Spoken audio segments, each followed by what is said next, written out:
Hello my dear memory athletes.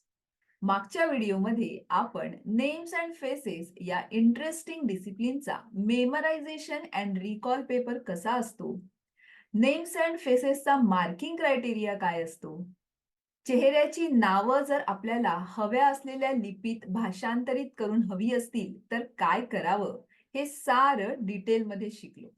तुम्ही जर का थेट या व्हिडिओपर्यंत पोहोचला असाल तर आधीच्या व्हिडिओची लिंक मी तुमच्यासाठी डिस्क्रिप्शन बॉक्समध्ये दिलेली आहे.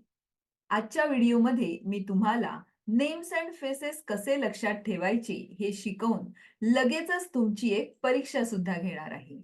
आणि मेमराईज करताना कोणत्या गोष्टीची काळजी घ्यायची, चॅम्पियनशिपमध्ये वेळेचं नियोजन कसं करायचं, अशा काही महत्वाच्या टिप्स सुद्धा मी तुम्हाला देणार आहे. परंतु तत्पूर्वी मेमरी चॅम्पियनशिप मधील सर्वच्या सर्व 10 डिसिप्लिनची संपूर्ण माहिती जाणून घेण्यासाठी आता चॅनल सबस्क्राईब करून ठेवा. चला तर मग शिकूया अशी स्ट्रॅटेजी जी तुम्हाला मदत करेल नेम्स अँड फेसेस लक्षात ठेवण्यासाठी. सुरुवात करण्यापूर्वी मला सांगा, why we fail to remember names. नवीन भेटलेल्या एखाद्या माणसाचं नाव आपण का विसरतो? म्हणजे बऱ्याच वेळेला असं होतं, की एखाद्या माणसाचा चेहरा आपल्या लक्षात असतो.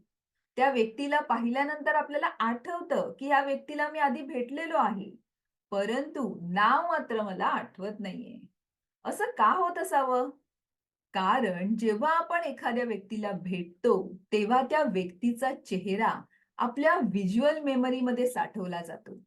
आणि त्या व्यक्तीने सांगितलेलं तिचं नाव ही आपली ऑडिटरी मेमरी बनते. आणि रिसर्च असं सांगतो, की व्हिज्युअल मेमरी ही ऑडिटरी मेमरीपेक्षा स्ट्रॉंग असते. Visual memory is always stronger than the auditory memory. आणि म्हणून चेहरा जेवढा चटकन लक्षात राहतो, तेवढ्याच पटकन नाव मात्र विसरलं जातं.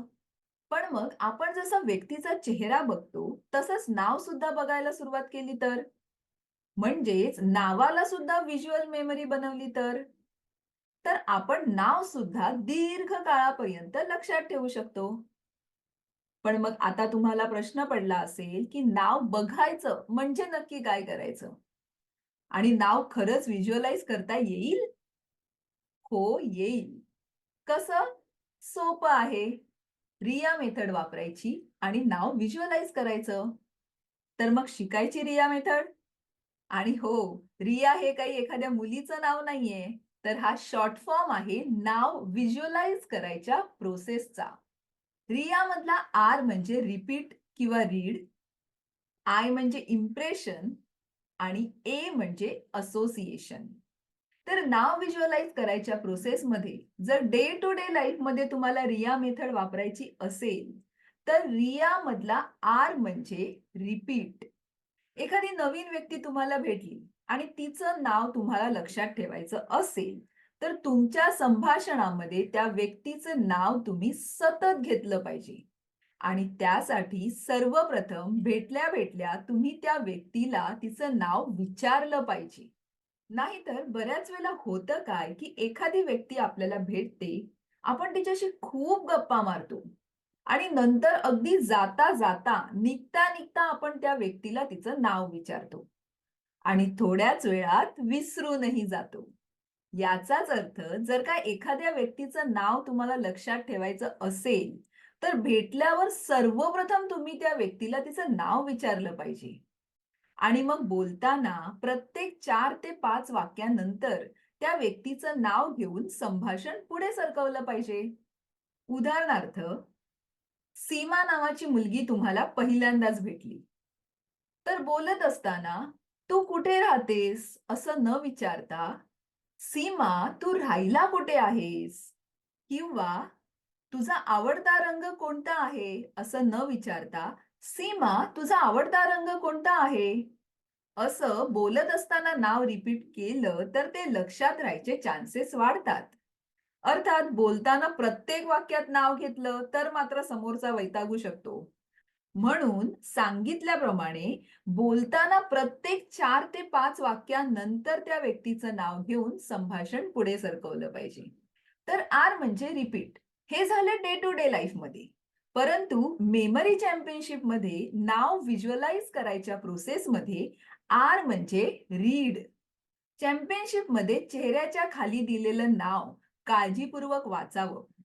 त्या नावातून काही अर्थबोध होतोय का? म्हणजे त्या नावाची फोड केल्यावर त्याचे छोटे-छोटे पार्ट्स होतायत का? तुमच्या फॅमिलीमध्ये, फ्रेंड सर्कलमध्ये किंवा तुमच्या सोशल सर्कलमध्ये त्या नावाची व्यक्ती आहे का? या गोष्टींची मनातल्या मनात नोंद करावी. त्यानंतर लगेचच चेहऱ्यावरती आय फॉर इम्प्रेशन शोधण्यासाठी चेहरा नीट निरखून बघावा. प्रत्येक चेहऱ्याची एक खासियत असते. प्रत्येक चेहऱ्याची ठेवण एका विशिष्ट प्रकारची असते. प्रत्येक चेहऱ्याचं काहीतरी वैशिष्ट्य असतं. ती खासियत, ते वैशिष्ट्य तुम्हाला शोधून काढायचंय. उदाहरणार्थ, एखाद्या चेहऱ्यावर खळ्या पडलेल्या असतात, तर कोणाचे गाल गुबगुबीत असतात. कोणाचे केस कुरळे असतात, तर कोणाचं टक्कल पडलेलं असतं. कोणाच्या चेहऱ्यावर ठळक असा मोठा तीळ असतो, तर कोणाच्या चेहऱ्यावर कसले तरी व्रण असतात. कोणाचं नाक पोपटासारखं टोकदार असतं, तर कोणाचं नाक कोणीतरी चेपल्यासारखं अगदीच बसकं असतं. कोणाचे डोळे बटाट्यासारखे मोठे असतात, तर कोणाचे डोळे अगदीच मिचमिचीचे बारीकसे असतात. कोणाचं कपाळ पुढे आलेलं असतं, तर कोणाच्या भुवया जाड असतात. कोणाचे कान गणपती बाप्पासारखे मोठे असतात किंवा कोणाच्या ओठांचा आकार विशिष्ट प्रकारचा असतो. कोणी दाढी मिशांची काहीतरी खास स्टाईल केलेली असते.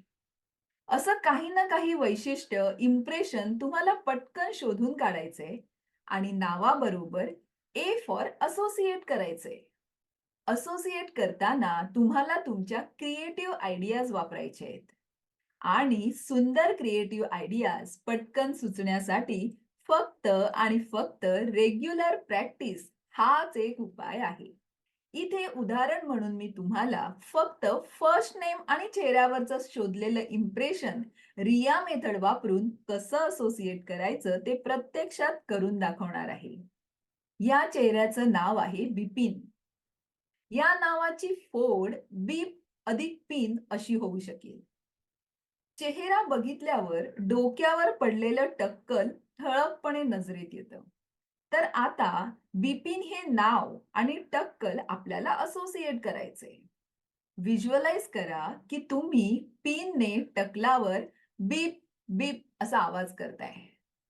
इथे समजा तुमच्या ओळखीची बिपिन नावाची कोणी व्यक्ती असेल, तर टकलावर बीप बीप असा आवाज ती बिपिन नावाची व्यक्तीच करत आहे, असंही तुम्ही व्हिज्युअलाइज करू शकता. आणि मग रिकॉलच्या वेळी टक्कल बघून तुम्हाला बिपिन नाव चटकन आठवेल. इथे आपण बिपिन या नावाला डायनॅमिक केलं. म्हणजेच मूव्हमेंट दिली, साउंड दिला आणि त्यामुळे आपण बिपिन हे नाव आता व्हिज्युअलाइज करू शकतो. अशा रीतीने चेहऱ्याबरोबर नाव सुद्धा आता आपली व्हिज्युअल मेमरी झालीये. पुढच्या चेहऱ्याचं नाव आहे रुची. नीट निरीक्षण केलं तर रुचीचे वर आलेले गाल दोन्ही बाजूला दोन कापसाचे गोळे ठेवल्यासारखे वाटतायत. आणि तुम्हाला माहिती आहे का, की कापसाला हिंदीमध्ये रुई म्हणतात. तर आता व्हिज्युअलाइज करा, की रुचीचे रुईसारखे दिसणारे गाल तुम्ही ओढले, तर रुची ची ची करून ओरडू लागली. किंवा रुची नावाची तुमच्या ओळखीची व्यक्ती असेल, तर गाल ती रुची नावाची व्यक्तीच ओढते आहे, असंही तुम्ही व्हिज्युअलाइज करू शकता. ही क्रिएटिव्हिटी माझ्या ऑनलाईन बॅचच्या नील पटेल नावाच्या एका विद्यार्थ्यांनी केली आहे. थोडासा प्रयत्न केला ना, तर तुम्हालाही अशी क्रिएटिव्हिटी सहज जमू शकेल. तर रुही आणि चीची यावरून कोणालाही रुची हे नाव सहज आठवू शकतं. इथे सुद्धा रुची नावाला आपण गती दिली, आवाज दिला आणि त्यामुळे आपण रुची हे नाव आता व्हिज्युअलाइज करू शकतो. तर चेहऱ्याबरोबर नावाला सुद्धा व्हिज्युअल मेमरी किती सहज बनवता येते ते तुमच्या लक्षात आलं असेल. आणि अशा प्रकारे रिया मेथड प्रत्यक्षात कशी वापरायची ते हळूहळू तुम्हाला उलगडतंय, बरोबर? नेक्स्ट चेहऱ्याचं नाव आहे अद्वैत. अद्वैतच्या चेहऱ्यावरचे विखुरलेले उभे राहिलेले केस प्रथम लक्ष वेधून घेत आहेत. आणि मला ना अद्वैतचा चेहरा बघून टीव्हीवर सेंटर शॉक गोळीची ॲडव्हर्टाइजमेंट यायची ती आठवली. आणि अद्वैतच्या स्पेलिंगमध्ये पण बघा ना, ॲडव्हर्टाइजमेंटचा शॉर्ट फॉर्म आहे ॲड. तर असं व्हिज्युअलाइज करा, की सेंटर शॉकची ॲड बघून अद्वैतचे उभे राहिलेले केस तुम्ही नीट करायला गेलात, तर अद्वैत तुम्हाला सांगतोय, की वेट, वेट. आता जेव्हा रिकॉल पेपरमध्ये तुम्ही हा चेहरा बघाल, तेव्हा उभे राहिलेले, विखुरलेले केस बघून तुम्हाला या केसांभोवती रचलेली गोष्ट आठवेल आणि त्याचबरोबर हे नाव सुद्धा. सोपं आहे. आता या व्यक्तीचं नाव आहे कुटिनो. कुटिनोना बघून त्यांची जाडसर मिशी नजरेत भरते. तर व्हिज्युअलाइज करा, की तुम्ही त्यांची मिशी पकडून त्यांना घाबरवताय, की तुमची मिशी मी आता खलबत्त्यात कुटून काढणार आहे. आणि घाबरलेले कुटिनो तुम्हाला सांगतायत, "नो, नो, नो."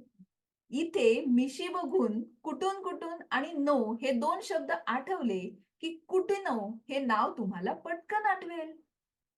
नावाला व्हिज्युअल मेमरी बनवणं किती मजेशीर आहे ना? आणि आता मी असोसिएट करून देणार असलेला हा शेवटचा चेहरा आणि हा चेहरा आहे जेम्सचा. खळ्या बघा किती मस्त पडल्यात जेम्सला. आता खळ्या आणि जेम्स आपल्याला कनेक्ट करायचंय. सोप्पं आहे ना? व्हिज्युअलाइज करा, की दोन्ही गालावरच्या दोन्ही खळ्यांमध्ये एक जेम्सची गोळी चिकटवली आहे. झालं.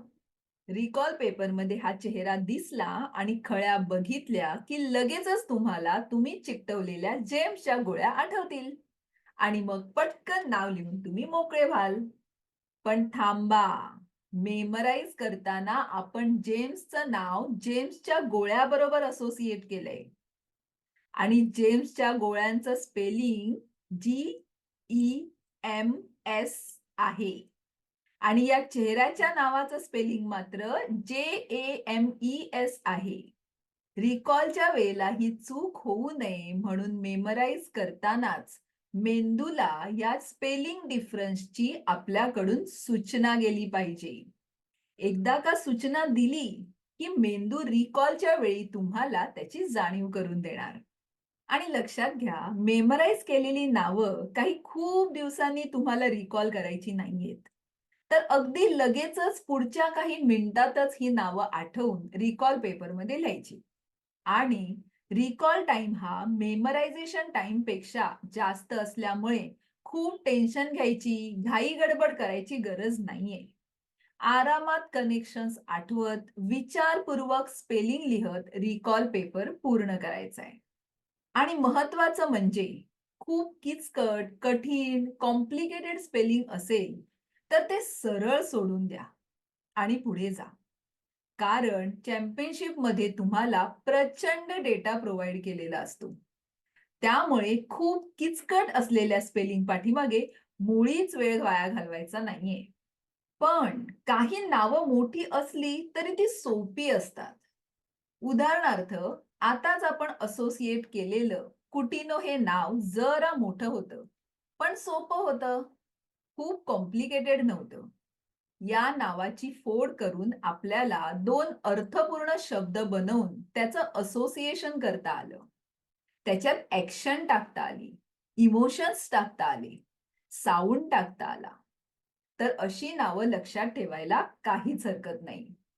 आणि माझ्या मते आडनाव सुद्धा बऱ्याचदा लांबलचक किंवा गुंतागुंतीचं असू शकतं. ते लक्षात ठेवायला खूप वेळ फुकट जाऊ शकतो. म्हणून शक्यतो चेहऱ्याची नावच लक्षात ठेवा. आणि महत्वाचं म्हणजे लक्षात घ्या, काही इंग्लिश नावं ही कधी नावं तर कधी आडनावं असतात. उदाहरणार्थ, पीटर हे काही जणांचं नाव असतं, तर काही जणांचं आडनाव असतं. तसंच डेव्हिड, पार्कर, ॲश्ले, स्मिथ, पेन अशी चिक्कार उदाहरणं देता येतील, की जी कधी नावं तर कधी आडनावं म्हणून वापरली जातात.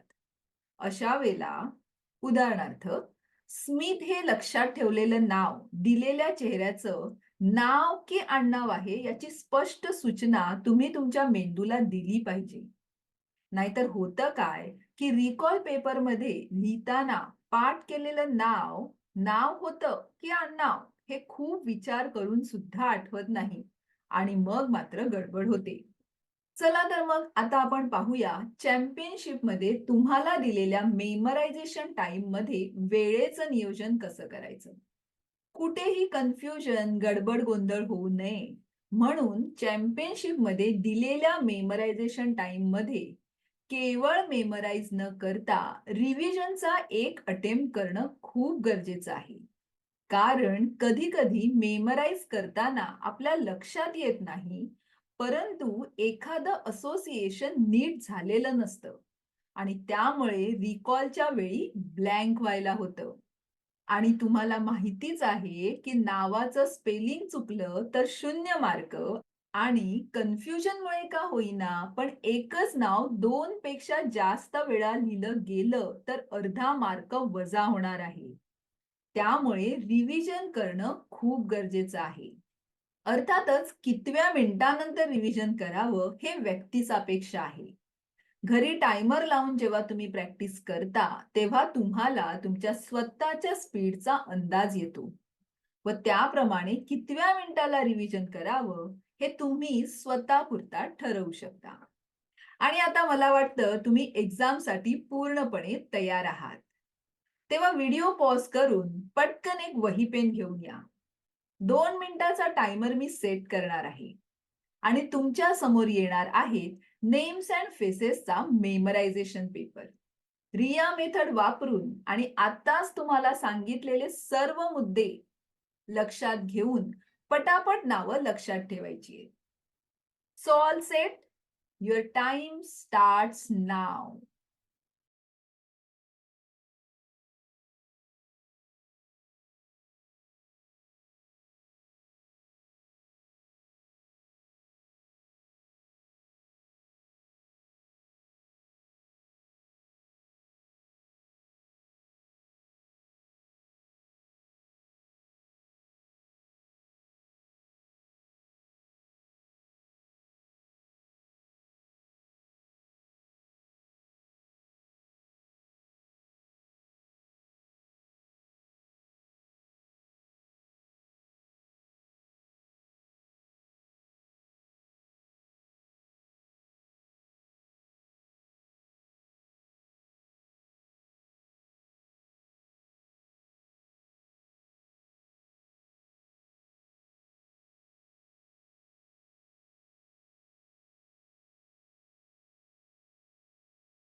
Time up. तर कसा होता अनुभव? रिया मेथड वापरून जमलं ना तुम्हाला नावं लक्षात ठेवायला?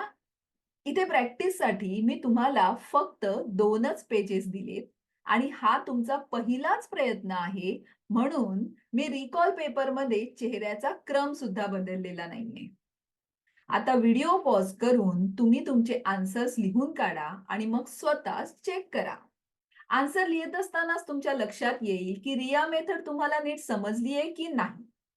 नाहीतर सरळ परत पहिल्यापासून व्हिडिओ बघा आणि पुन्हा एकदा सर्व मुद्दे नीट समजून घ्या आणि मगच प्रॅक्टिस सुरू करा.